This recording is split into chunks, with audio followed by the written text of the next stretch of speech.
오늘 우리가 묵상할 말씀은 이사야서 43장 1절부터 7절까지의 말씀입니다.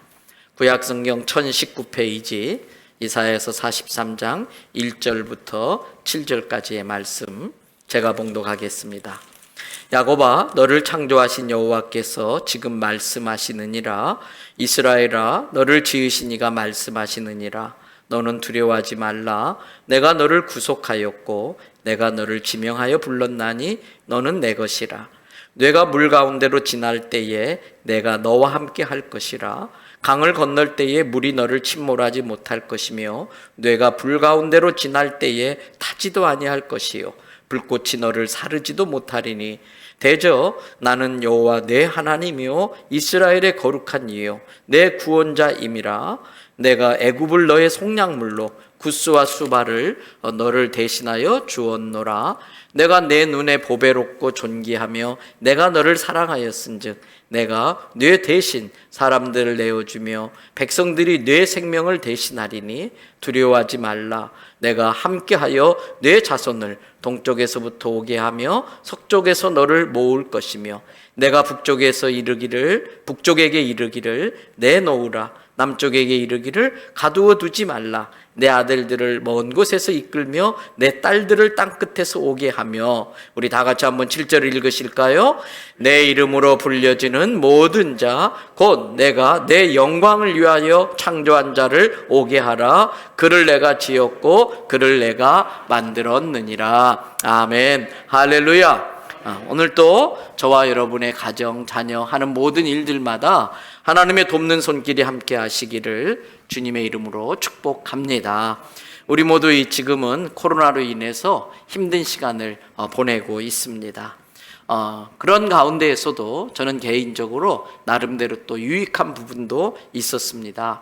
약속했던 많은 집회나 행사들이 취소되면서 시간의 여유가 좀 생겼습니다. 그래서 덕분에 그동안 하지 못했던 운동도 하면서 몸도 많이 좋아지는 것을 느끼고 있습니다. 무엇보다도 충분한 시간을 가지고 제가 보고 싶은 책을 마음껏 볼 수 있어서 나름 이 코로나 상황에도 제게 유익한 부분이 있었습니다. 이 시간에 우리 성도들에게 책을 한 권 소개해 드리려고 합니다. 전에 주보에 소개해 드린 적도 있습니다. 이미 많은 성도들이 읽으셨을 것입니다. 바로 존 버년이 쓴 철로 역정이라고 하는 책입니다. 저는 이런 기회에 우리 성도들이 이 철로 역정을 다시 한번 읽어볼 것을 권합니다. 또 우리 같이 예배드리고 있는 어린 자녀들에게는 보기 쉽도록 만화로 나온 철로 역정도 있습니다. 우리 자녀들에게 또 한번 그런 책을 선물로 사서 읽히게 하는 것도 좋을 것 같습니다. 이 철로 역정의 영어 제목은 제가 발음이 좋진 않습니다만 한번 읽어보겠습니다. The Pilgrim's Progress from the World to That Which is to Come 이라고 되어져 있어요.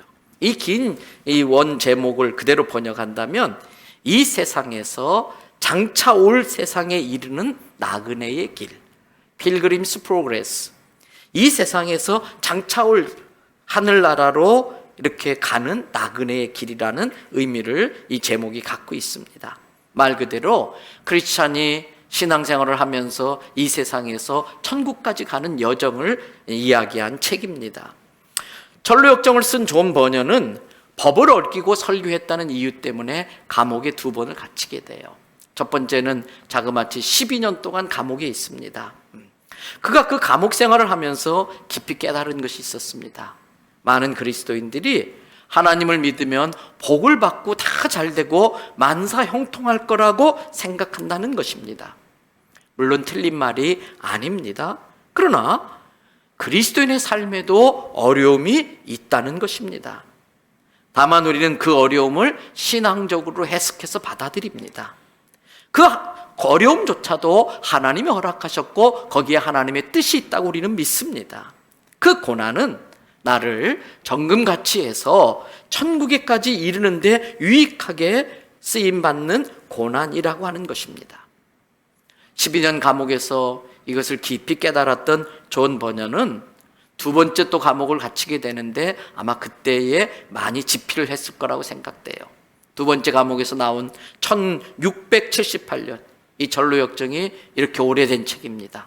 1678년 2월에 이 책을 세상에 발표하게 됩니다. 모두 1, 2부로 나누어져 있습니다.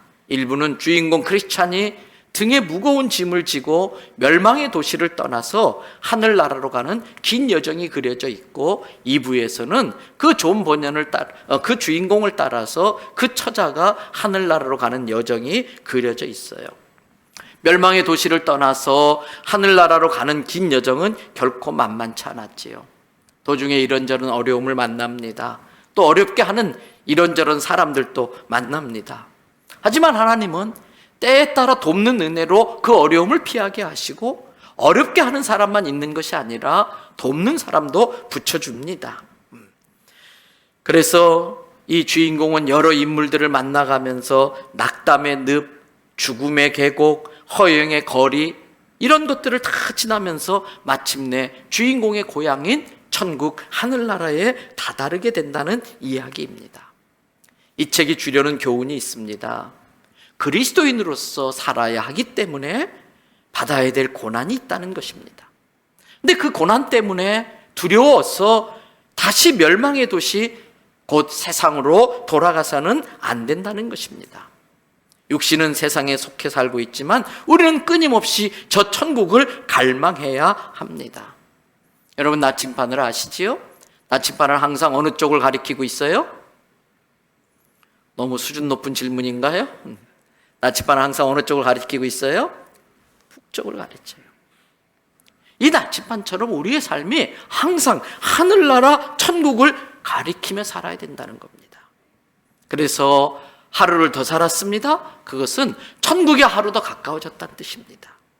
이제 2020년에서 2021년으로 바뀌어졌습니다. 이것은 우리 그리스도인들에게 있어서는 단순히 해가 바뀐 게 아닙니다. 천국에 1년 더 가까워졌다는 걸 깨달으시기 바랍니다. 전로역정에 나오는 주인공의 모습에는 두 가지 특징이 있습니다. 하나는 그 등에 항상 무거운 짐이 있어요. 그 등에 항상 큰 짐이 있어요. 바로 죄의 짐입니다. 또 다른 하나 특징이 있습니다. 손에 항상 하나님의 말씀이 있어요. 항상 이 손에 이 성경이 들려져 있어요. 주인공은 이 성경을 통해 하나님께서 그때그때 주시는 말씀을 들으면서 이 짐을 담당하면서 이겨내면서 천국을 향한 발걸음을 한 걸음씩 한 걸음씩 옮겨가는 걸 볼 수가 있습니다. 여러분, 그렇습니다. 이 전로역정에 나오는 주인공이 한 손에 성경을 놓지 않았던 것처럼 성경을 통해서 그때그때마다 주시는 하나님의 음성을 듣는 것이 중요합니다. 하나님이 아브라함을 부르셨습니다. 그리고 그에게 말씀을 주셨습니다. 아브라함은 그 말씀을 듣고 가슴에 비전으로 품었습니다. 그리고 그 말씀에 순종해서 살았습니다. 그래서 그는 믿음의 조상이라고 하는 이 호칭을 받을 수가 있었습니다. 모세도 하나님의 음성을 듣습니다. 출애굽기 3장 9절 10절을 보세요. 이제 가라, 이스라엘 자손의 부르짖음이 내게 달하고 애굽 사람이 그들을 괴롭히는 학대도 내가 보았으니 이제 내가 너를 바로에게 보내어 너에게 내 백성 이스라엘 자손을 애굽에서 인도하여 내게 하리라. 모세가 호렙산에서 하나님께 들은 음성이에요. 이 말씀을 믿음으로 받고 순종할 때에 도망자 모세, 살인자 모세는 출애굽을 이끌어내는 위대한 지도자로 그의 인생이 바뀌고 맙니다. 사무엘도 마찬가지입니다. 어릴 적부터 성전에 거하면서 하나님의 음성을 듣고 사무엘은 자랐습니다. 그 말씀이 어린 사무엘을 위대한 선지자로 키워냅니다. 여러분, 이사야도 마찬가지입니다. 모든 사람이 우상 숭배에 깊이 빠져 있었습니다. 그때 하나님께서 하나님의 말씀을 전할 사람을 찾고 있었습니다. 우리 이사야서 6장 8절 말씀, 우리 가정에 있는 성도들도 자녀들과 함께 이 말씀을 다 같이 한번 읽어보겠습니다. 내가 또 주의 목소리를 들으니 주께서 이르시되 내가 누구를 보내며 누가 우리를 위하여 갈꼬 하시니 그때 내가 이르되 내가 여기 있나이다 나를 보내소서 하였더니. 그렇습니다. 우상숭배하는 백성들 가운데 절망하며 살던 이사야가 성전에서 하나님의 음성을 듣고 자기의 사명을 발견했어요. 나는 이제 이 백성들이 이렇게 살면은 망한다, 죽는다, 이것을 깨우쳐주는 하나님의 말씀을 전하는 사람이 돼야겠다. 내가 누구를 보낼까 할 때에 주님, 제가 여기 있습니다, 나를 보내소서, 사명을 발견하게 된 거예요.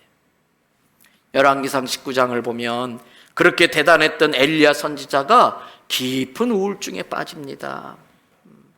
얼마나 우울증이 심한지 열왕기상 19장 4절에 보면 하나님, 차라리 나를 여기서 그냥 죽여주세요, 하나님께 사정할 정도예요. 그런 엘리야를 하나님이 찾아오셨습니다. 숯불에 구운 떡과 물을 천사를 통해 마시게 하고 40일 길을 가게 하면서 그에게 말씀하세요. 엘리야야, 너만 혼자 있는 게 아니야. 아직도 바알에게 무릎 꿇지 않은 7,000명이 남아있단다. 그러면서 다시 한번 그가 힘을 내어 사명을 감당할 수 있게 해 주셨습니다. 사랑하는 대연성을교회 성도 여러분, 우리도 마찬가지입니다. 여러 가지 상황이 우리의 믿음을 흔들고 있습니다. 땅끝까지 이르러 내 증인이 되라고 하신 이 사명, 주님이 맡겨주신 사명이 흐릿해지고 있습니다. 코로나 감염을 비롯해서 우리를 절망하게 만드는 상황이 꼬리에 꼬리를 물고 연속되고 있습니다. 들으면 힘 빠지게 만드는, 낙담하게 만드는 말들이 사방에서 들려오고 있습니다. 그때 우리가 할 일은 내 귀에 들려오는 소리를 다 듣는 것이 아니고 걸러내야 돼요. 하나님의 말씀으로 이 들려지는 이야기들을 걸러내야 돼요. 그리고 우리가 들어야 될 말을 듣고 들어서는 안 될 말은 거부해야 됩니다. 우리가 들어야 될 말이 뭘까요? 오늘 설교의 말씀처럼, 오늘 설교의 제목처럼, 오늘 설교 제목이 뭔가요? 지금 하나님이 하시는 말씀. Now! 여기에서, here. 지금 여기에서 하나님께서 to me, 나에게 하시는 말씀이 있습니다. 여러분, 그것을 들어야 됩니다. 그 말씀으로 내가 지금 살아가고 있는 인생의 방향이 옳은지 체크해야 됩니다. 그 말씀으로 다시 한번 비전을 분명하게 세워야 됩니다. 그 말씀으로 나의 사명에 다시 한번 붙들려야 됩니다. 그 말씀으로 힘을 얻고 그 말씀으로 인도함 받아서 우리가 가야 할 천국을 향해 힘차게 2021년 나아가야 할 줄로 믿습니다. 그렇습니다. 성도도 세상의 영향을 받지 않을 수 없는 육신을 입고 이 세상을 살아야 됩니다. 때문에 많은 유혹과 많은 두려움의 요소들이 우리를 공격할 수 있습니다. 그런 성도들에게 가장 중요한 것은 매 순간순간마다 하나님의 말씀인 성경을 통해 하나님의 음성을 듣고 순종하며 하나님의 인도함을 받으며 하루하루 살아가는 거예요. 여러분, 저는 요즘 운전할 때마다 참 내비게이션 만든 사람한테 감사해요. 예전에는 캄캄한 밤 가로등도 없는 시골길을 운전하고 가다 보면 사람 만나기도 힘들어요. 어쩌다 사람 만나서 여기 가려는데 어디로 가면 됩니까? 저기로 가면 돼요. 얼만큼 가면 됩니까? 조금만 가면 돼요. 조금만이 얼마나 많은지 몰라. 밤에 길 찾는 게 힘들어요. 근데 요즘은요, 얼마나 그 아가씨가 친절한지 몰라요. 목소리도 그렇게 예쁠 수가 없어요. 나는 세상 여자가 다 그 여자 목소리 같으면 좋겠어. 특별히 경상도 아가씨들 얼마나 무서운지 몰라. 근데 그 내비게이션만 있으면 밤에 가고 싶은데 다 갈 수 있어요. 저는 이 코로나 상황에서 한 해를 시작하면서 이 하나님의 말씀이 우리 인생의 내비게이션이 돼야 할 줄로 믿습니다. 그래서 하나님께 기도했어요. 하나님, 이 상황에서 저와 우리 교회 성도들, 우리 교회가 들어야 될 주의 음성을 들려주세요. 이 막막한 상황에서 저와 우리 성도들, 우리 교회가 들어야 될 주의 음성을 들려주시옵소서 기도했어요. 그때 주신 말씀이 오늘 본문 말씀인 이사야 43장입니다. 이 말씀을 통해서 우리에게 주시는 주님의 말씀이 뭡니까? 먼저 1절, 2절을 보십시오. 얼마나 우리에게 힘이 되는 말씀인지 몰라요. 저는 이 시간에 이 말씀이 하나님이 저와 여러분 각자에게 주시는 말씀으로 믿어지기를 축복합니다. 우리 다 같이 함께 큰 음성으로 읽겠습니다. 이사야서 43장 1절 2절. 야곱아, 너를 창조하신 여호와께서 지금 말씀하시느니라. 이스라엘아, 너를 지으신 이가 말씀하시느니라. 너는 두려워하지 말라. 내가 너를 구속하였고 내가 너를 지명하여 불렀나니 너는 내 것이라. 할렐루야. 내가 2절 바꿔줄까요? 내가 물 가운데로 지나갈 때에 내가 너와 함께 할 것이라. 강을 건널 때에 물이 너를 침몰하지 못할 것이며 내가 불 가운데로 지날 때에 타지도 아니할 것이요 불꽃이 너를 사르지도 못하리니. 할렐루야. 여러분, 하나님이 저와 여러분을 지으신 창조자이십니다. 하나님이 우리 몸을 얼마나 신비하게 만드셨는지 몰라요. 요즘은요, 과학 기계가 발달해가지고 세포 속까지 다 들여다볼 수 있다고 합니다. 우리나라의 포항공대에 방사광 가속기라는 장치가 있어요. 굉장히 큰 장치예요. 전 세계에 몇 대 되지 않아요. 이게 3세대 광속기인데 또 올해 또 작년 5월 달에, 벌써 작년 됐네요. 5월 달에 오송이라는 곳에 4세대 광속기를 지금 만들려고 준비를 하고 있어요. 여러분, 이것을 통해서 이 원자를 빵 어떻게 한 번 때리면은, 저는 잘 모르겠어요. 아무튼 뭐 양자가 나오고 뭐가 나오는데 이게 이제 빛을 말하는 거예요. 그래서 이 나오는 빛으로 물질을 쪼이면 이 물질의 내부 구조를 속속들이 다 들여다볼 수 있어요. 이 세포가 어떻게 생겼나, 어떻게 이루어졌나, 그 성분까지도 다 분석할 수 있다고 그래요. 그런데 굳이 이런 방사광 가속기까지 쓸 필요도 없이 요즘 나오는 웬만한 수준의 현미경을 가지고도 볼 수 있는데, 여러분 바늘 아시지요? 주사 바늘이라든지 옷을 꼬매는 이 바늘 끝이 얼마나 뾰족합니까? 근데 이 바늘 끝을 현미경으로 딱 들여다보면요, 끝이요 뭉퉁하다고 그래요. 뾰족한 게 아니라. 근데 그 뾰족했다고 생각했던 바늘 끝이 뭉퉁한데 거기를 또 가만히 들여다보면 거기에 좁쌀 같은 게 붙어 있어요. 대장균 같은 게 붙어 있다고 그래요. 그래서 이 바늘을 소독해서 써야 된다고 그래요. 그런데 이 대장균이 얼마나 작은지, 우리가 뾰족하다고 생각한 그 바늘 끝이 대장균한테는 초등학교 운동장만 하대요. 거기서 막 체육대회를 대장균들이 모여서 연다는 거예요. 그렇게 바늘 끝에서 체육대회를 할 만큼 그 작은 대장균 한 마리를 또 가져다가 이 현미경으로 확대하고 보면은 그 안에 아주 일정한 규칙이 있어요. 정확하고 일정한 규칙이 있어요. 그것을 대장균 설계도라고 한답니다. 그 설계도가 그렇게 설계되어져 있었기 때문에 대장균이 대장균 될 수 있었어요. 그 설계도가 조금만 다르게 설계되면 대장균이 아니라 또 다른 균이 됐을 거예요.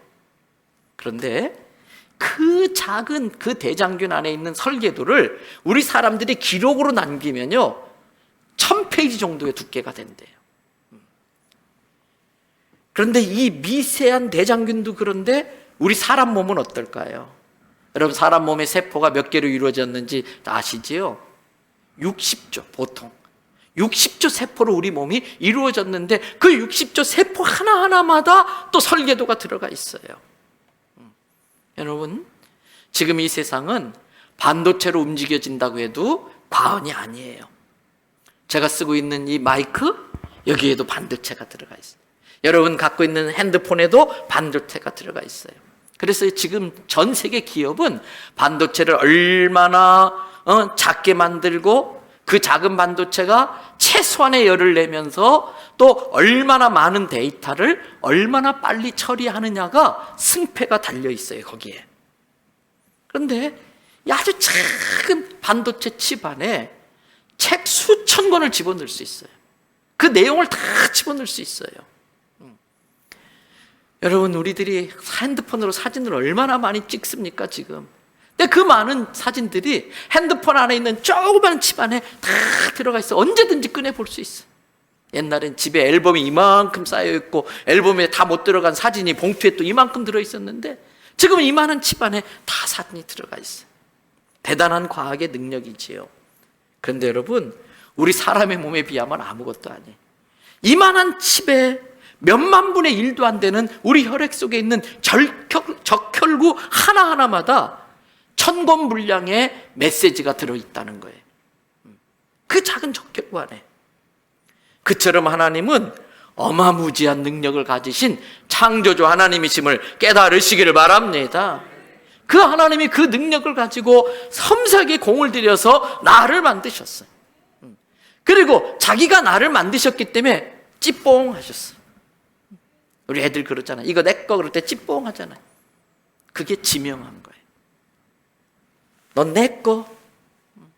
이렇게 말씀하세요. 다시 한번 1절을 보세요. 야곱아, 너를 창조하신 여호와께서 지금 말씀하시느니라. 이스라엘아, 너를 지으신 이가 말씀하시느니라. 뭐라고 말씀했어요? 너는 뭐하지 말아라? 두려워하지 말아라. 왜? 내가 너를 구속하였고 내가 너를 꼭 집어서 지명하여 불렀나니 너는 내 것이야. 여기서 구속했다고 하는 게 히브리 말로 갈이라는 단어예요. 다 같이 갈. 이 갈이라는 단어는 노예 시장에서 노예를 살 때 노예 주인한테 돈을 주고 노예를 풀어주는 걸 갈이라고 그래요. 길 가다가 내가 물에 빠지는데 남의 집 노예가 나를 건져줬어요. 그래서 그 주인한테 가서 내 생명의 의인이라고, 이 노예 나한테 팔으라고, 그리고 많은 돈을 주고 그 노예를 산 거예요. 그 다음에 여보게, 자네가 내 생명 구했어. 나는 너를 노예로 쓰지 않을 거야. 이제부터 너는 자유야. 이게 갈이에요. 하나님께서 우리를 그렇게 구속했다는 거예요. 예수 그리스도의 생명으로 사단에게 우리의 죄값을 지불하고 우리의 생명값을 지불하고 우리를 가할해 주신 걸 믿으시길 바랍니다. 그러면서 너는 내가 내 아들 예수의 핏값으로 샀어. 그래서 너는 내 거야. 그런데 나는 너를 종으로 부리지 않을 거야. 나는 너를 양자로 삼아줄 거야. 하나님의 아들 되는 거예요. 신분이 바뀌는 거예요. 마귀의 종에서 하나님의 자녀로. 본문 7절 앞부분도 보세요. 거기에 보니까 내 이름으로 불려지는 모든 자, 옛날 성경에는 내 이름으로 일컫는 모든 자 이렇게 되어 있었어요. 내 이름으로 불려진다는 게 어떤 뜻입니까? 내 이름 앞에 항상 하나님이 붙는다는 거예요. 하나님의 이름으로 우리가 불려지는 거예요. 저 사람 하나님의 사람이야. 저 사람 하나님의 자녀야. 그런데 아십니까? 이 이름, 타이틀에는 권세가 따라붙어요. 김 사장님 그러면 그 사장님의 권세가 있어요. 김 교수님 그러면 그 교수라는 타이틀에 권위가 있어요. 마찬가지로 우리도 그냥 임소궁이가 아니라 하나님의 자녀 임소궁. 그러면 거기에 하나님의 자녀의 권세가 따라오는 거예요. 우리가 다 외우고 있는 말씀이죠. 요한복음 1장 12절 말씀. 영접하는 자 곧 그 이름을 믿는 자에게 무슨 권세? 하나님의 자녀가 되는 권세를 준다는 거예요. 이게 바로 그 말이에요. 본문 1절에서 우리에게 하나님이 지금 뭐라고 말씀하십니까? 이스라엘아, 너를 지으신 이가 말씀하시니라. 너는 두려워하지 말라. 왜 두려워하지 말라고 했을까요? 너 하나님의 자녀야. 내 권세가 너의 권세란다. 그래서 두려워하지 말라는 거예요.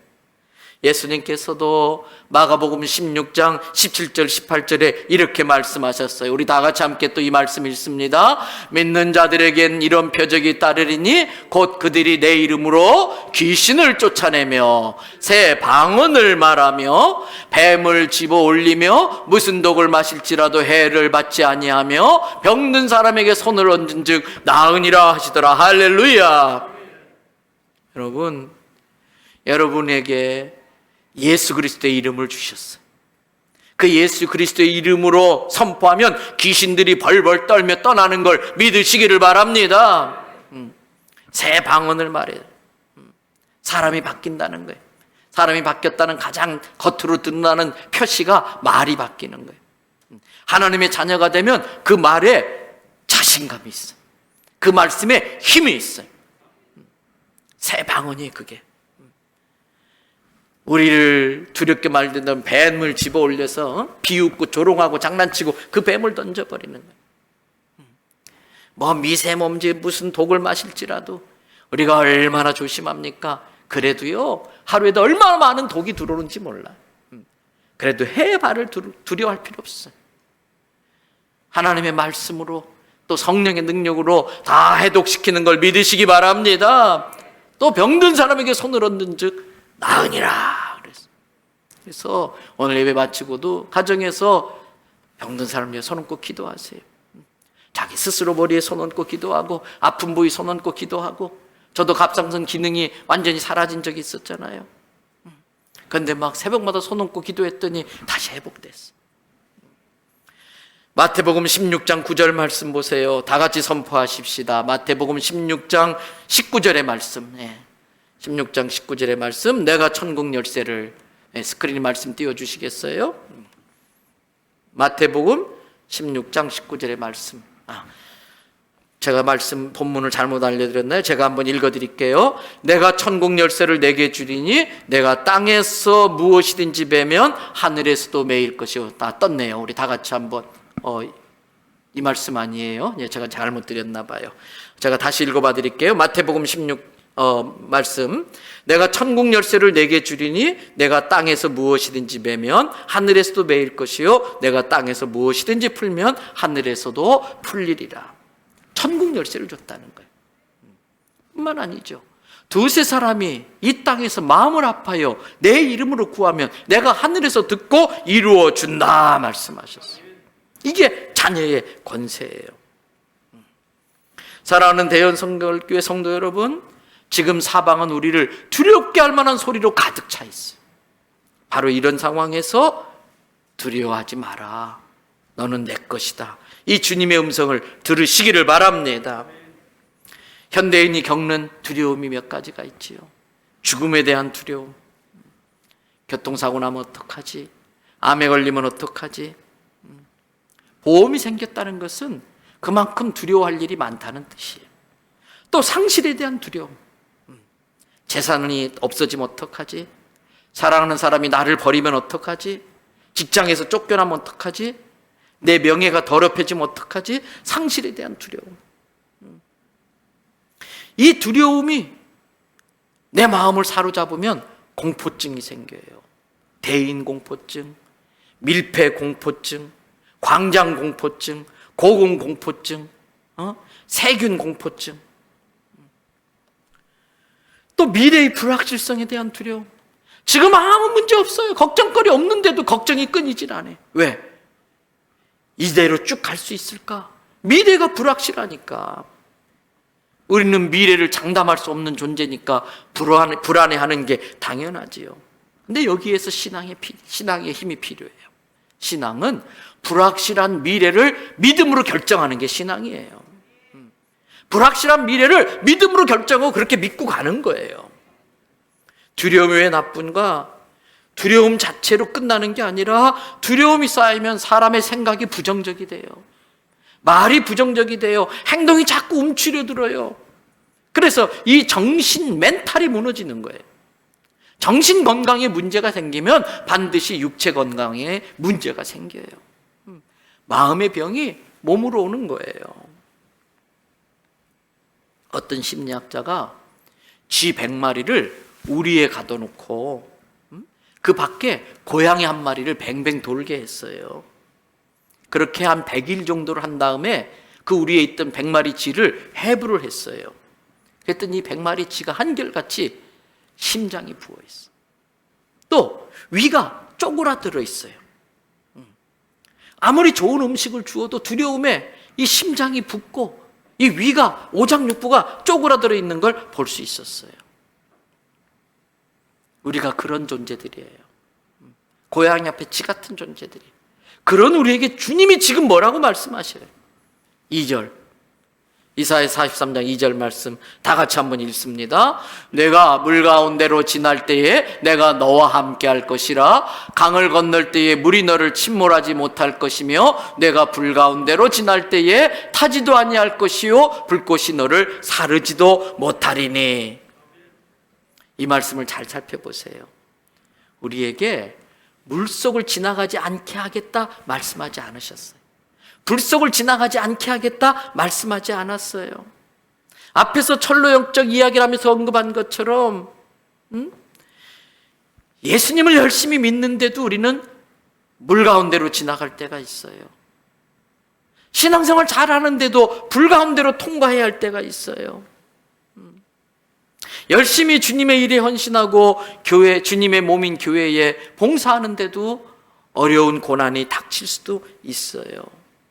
그런데 주님이 그렇게 하시는 거예요. 왜?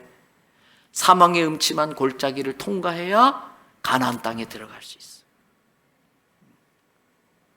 여러분, 좀 부하게 태어나서 평생 부하게 살던 사람은요, 평생 맛난 음식을 먹어보질 못해요. 아니, 무슨 말도 안 되는 소리냐. 부자인데, 태어날 때부터 부자로 태어나서 평생 부자로 산 사람은요, 평생 맛난 음식을 먹어본 적이 없어요. 먹어보질 못해요. 왜? 보리밥을 먹어봐야 쌀밥이 맛있는 줄 알아요. 채소를 먹어봐야 고기가 맛있는 줄 아는 거예요. 여러분, 우리에게 주신 것들이 얼마나 귀하고 감사한 것인지, 일상생활의 감사가 얼마나 소중한지 알게 하려고 어쩌면 주님은 이 코로나의 시기를 주셨는지 모르겠어요. 영상으로 드리는 예배도 있지만 이 공동체를 통해서 주시는 은혜가 참 크거든요. 그전엔 이걸 몰랐어요. 공동체 예배를 드리지 못하게 되니까 이거 알게 된 거예요. 이처럼 고난이 우리를 감사할 줄을 아는 인생으로 만듭니다. 그래서 본문은 거친 풍랑을 없게 해주시겠다가 아니라 거친 풍랑에도 주시는 은혜가 있기 때문에 거기를 가지 않을 수는 없는데 너 혼자 보내진 않을 거야. 내가 함께 가줄 거야. 거친 그 활활 타오르는 불을 통과해야만이 불순물을 다 태워버리고 정금같이 나올 수 있는데 그게 두려워. 그래서 통과하지 않을 수는 없지만 통과해야만 하지만은 너 혼자 보내지 않을 거야. 내가 함께해서 불이 너를 사르지 못하게 하고 태울 것만 태우게 만들 거야. 이게 오늘 본문의 말씀이에요. 어떤 노신사가 기차 여행을 하는데 옆자리에 청년이 안절부절하는 거예요. 그래서 왜 이렇게 안절부절 불안해하느냐 물었어요. 그랬더니 청년이 이력서를 아무리 넣어도 취직도 안 되고 하는 것마다 다 꼬이고, 그래 그날도 서울로 면접을 보러 가고 있는 중인데 불안해서 견딜 수 없는 거예요. 그때 노신사가 청년에게 볼펜 한 자루를 건네줬어요. 그래서 여보시게 여기 책 위에다 이 볼펜을 한번 세워보시게. 그때 이 청년이 아이 선생님 이 볼펜을 어떻게 세워요? 게다가 여기는 달리는 기차 아닌거려. 이 볼펜을 어떻게 세워요? 그랬더니 그 신사가 싱긋이 웃더니 그 볼펜을 달라고 그러더니 볼펜을 가지고 딱 세우는 거예요. 어떻게 세웠는가? 볼펜을 붙잡고 있는 거예요. 그러니까 이 청년이 에이 선생님 그거 누가 못해요? 그때 신사가 정색을 하며 이야기합니다. 여보시게 원래 볼펜은 혼자 절대 세울 수 없어. 볼펜은 원래 혼자 설 수 없어. 그런데 나 이렇게 붙잡고 있으면 볼펜이 서 있잖아. 우리 인생도 아무도 설 수 있는 인생은 없다네. 누군가가 붙잡아주면 설 수 있어. 이왕이면 전능하신 하나님께 자네의 인생을 맡겨보시게. 그러면 하나님이 그 능력의 손으로 자네를 붙잡아 줄 거야. 루마니아 공산 치하에서 14년간 감옥 생활을 했던 리차드 먼브란트 목사님을 잘 아실 거예요. 이 목사님이 감옥에 있는 동안 많이 고문을 당하고 힘들어요. 의지할 건 이 말씀밖에 없었어요. 근데 말씀을 읽다 보니까 오늘 말씀을 읽는 거예요. 두려워하지 말라. 그래서 호기심이 생겨서 창세기 1장 1절부터 두려워하지 말라는 의미의 말씀이 몇 번이나 있나 쫙 뵀더니 여러분 356번이 나와요. 그때 먼브란트 목사님이 깨달았어요. 아, 1년이 365일이니까 날마다 걱정하지 말라고 이 성경 속에 두려워하지 말라는 말씀을 365번이나 넣어주셨구나. 그 말씀으로 힘을 얻었다는 거예요. 말씀 마칩니다. 사랑하는 대원성교회 성도 여러분, 새해를 시작하는 이 시점에서 우리 모두가 두려울 수밖에 없는 상황 속에 처해 있어요. 그러나 전능하신 하나님을 믿는 우리는 달라야 됩니다. 지금 하나님이 내게 하시는 말씀을 들으면 됩니다. 야곱아, 너를 창조하신 여호와께서 지금 말씀하시느니라. 이스라엘아, 너를 지으신 이가 말씀하시느니라. 너는 두려워하지 말라. 내가 너를 구속하였고 내가 너를 지명하여 불렀나니 너는 내 것이라. 내가 물 가운데로 지날 때에 내가 너와 함께 할 것이라. 강을 건널 때에 물이 너를 침몰하지 못할 것이며 내가 불 가운데로 지날 때에 타지도 아니할 것이요 불꽃이 너를 사르지도 못하리니 내 이름으로 불려지는 모든 자 곧 내가 내 영광을 위하여 창조한 자를 오게 하라. 그를 내가 지었고 그를 내가 만들었느니라. 아멘.